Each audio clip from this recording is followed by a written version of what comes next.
Buongiorno ragazzi, oggi puliremo un OS insieme, vi farò vedere come affronto il lavaggio, i punti più ostici e i prodotti che uso. Intanto ve li faccio vedere. Primo passaggio fondamentale che non deve mai mancare, cassa per ascoltare la musica, rock sempre, Spotify, gratis. Tanta carta, io non uso nessun altro panno, carta per asciugare.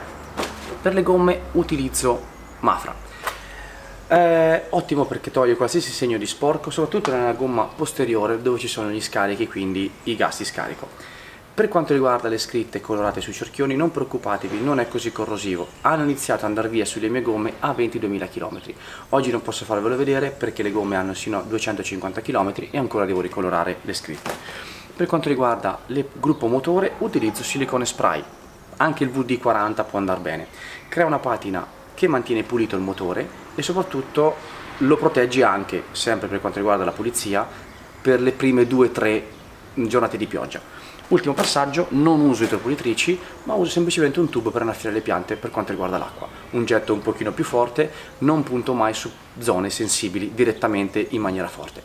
Ora cambio telecamera, lascio questa, passo a quella GoPro, ci vediamo di là.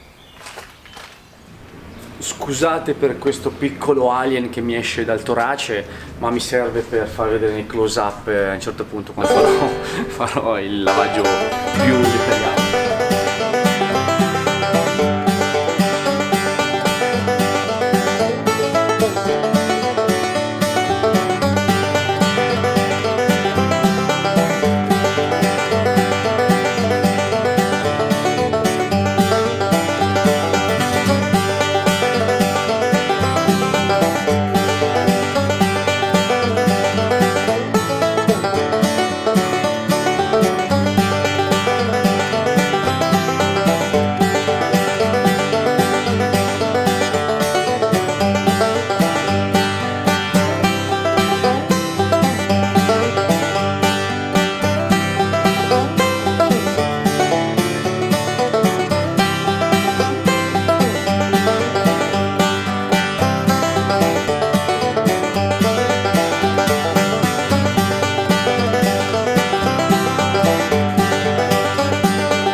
noise pulita. Vi ho fatto vedere come lo faccio e i prodotti che uso. Ci sono alcuni punti che oggi non ho fatto perché la moto non era così sporca, ma che sono tutta la parte qui sotto del passaggio cavi, la parte nascosta quindi sotto le chiavi e tutta quanta la parte qui sotto dove ci sono la giunzione della ruota. Per farlo utilizzo un pennellino immerso nell'acqua e con la carta poi asciugo dietro. Questo perché secondo me una moto molto pulita, ben tenuta nel senso, dura molto più nel tempo. Ragazzi, ricordatevi di iscrivervi pigiando il tastino sotto e di cliccare sulla campanella per rimanere sempre aggiornati su tutti i nuovi video che usciranno. Ciao ragazzi!